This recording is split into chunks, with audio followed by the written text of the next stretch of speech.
Hi, my name is Adam Whitmer. I'm the founder and host here at ComplianceCohort.com. This compliance clip is going to discuss the multiple transactions box on the CTR. So this is a BSA AML topic.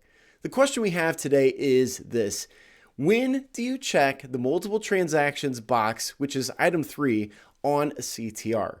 Now, the answer to this could come from the CTR instructions, but today we're going to take a little bit deeper dive and answer this from CTR frequently asked question number 18. Now, this answer has 3 different parts we're going to talk about, so there's quite a bit of information here, and there's really a little nugget of compliance love at the end that we definitely want to discuss that some of us may have overlooked based on how our organization does some things. So let's take a look. Frequently asked question number 18 says this. It says, CTR filers should check multiple transactions, which is item 3, if there were multiple cash in or cash out transactions of any amount conducted in a single business day by or for the person recorded in part 1. Multiple transactions is not the same as item 24, which is aggregated transactions, which only involves multiple transactions, all of which are below the reporting requirements and requires at least one of the transactions to be a teller transaction. Now, if you wanted more information on that, you would take a look at frequently asked question number 27, because that's discussed more in detail there.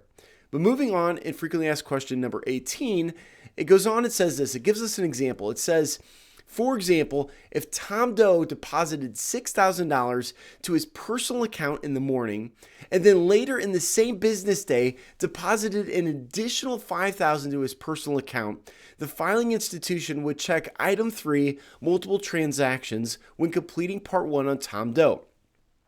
Another example would be if Tom Doe deposited $7,000 into ABC Restaurant's business account, and then later in the same business day, Jane Smith deposited $5,000 into ABC Restaurant's business account. The filing institution would check item 3, multiple transactions, when completing a part 1 on ABC Restaurant. That's, of course, because all those transactions were done for the benefit of ABC Restaurant.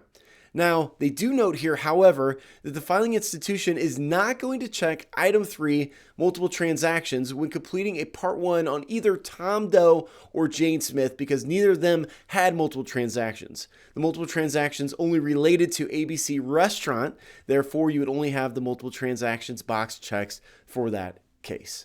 Now, that's all pretty straightforward, but the little nugget of compliance love that I wanted to point out is at the very end of this frequently asked question. What it says is this. It says there may be instances where at one time an individual brings in funds to deposit to multiple accounts at the financial institution. So they're bringing in multiple deposits at the same time. So what do? Well, the frequently asked question says whether or not to check multiple transactions in these instances depends on the financial institution's procedures. For example, if a customer brings in $15,000 and deposits the funds to 3 different accounts, the financial institution posts each transaction individually, choosing as a matter of policy to define each as a separate transaction. So based on their policy, they post it each individually as a separate transaction. That's how the financial institution does it, even though the customer brought it in all at once. In this case, when you're completing a part 1 on the conductor, the financial institution would check item 3, multiple transactions, as a result of its procedures to post the transactions individually and treat each one as a separate transaction.